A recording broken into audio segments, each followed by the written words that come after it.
Hello everyone, আসসালামু আলাইকুম। It's me Lima from Lima's world. আজকে আমি কালার পেপার দিয়ে রোজ টিউটোরিয়াল শেয়ার করব। প্রথমেই আমি একটা কালার পেপার নিয়েছি। কালার পেপারটাকে আমি একটা নির্দিষ্ট সাইজে কেটে নিয়েছি। এবার প্রত্যেকটা পেপার আমি এভাবে ছোট ছোট করে ভাঁজ করে একটা ফ্লাওয়ার শেপ দিয়ে নিয়েছি। তো আমি এভাবে কেটে নিয়েছি। কেটে নেওয়ার পর আমি আরও একবার ভাঁজ দিয়ে দেখিয়ে দিচ্ছি।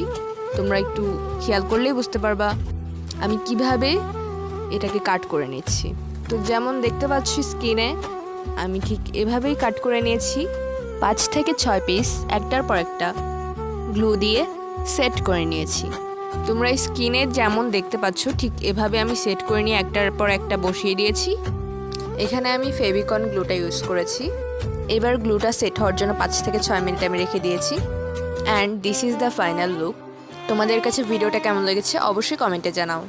এরকম আরও নতুন নতুন ভিডিও পেতে লাইক, কমেন্ট অ্যান্ড শেয়ার। আল্লাহ হাফেজ।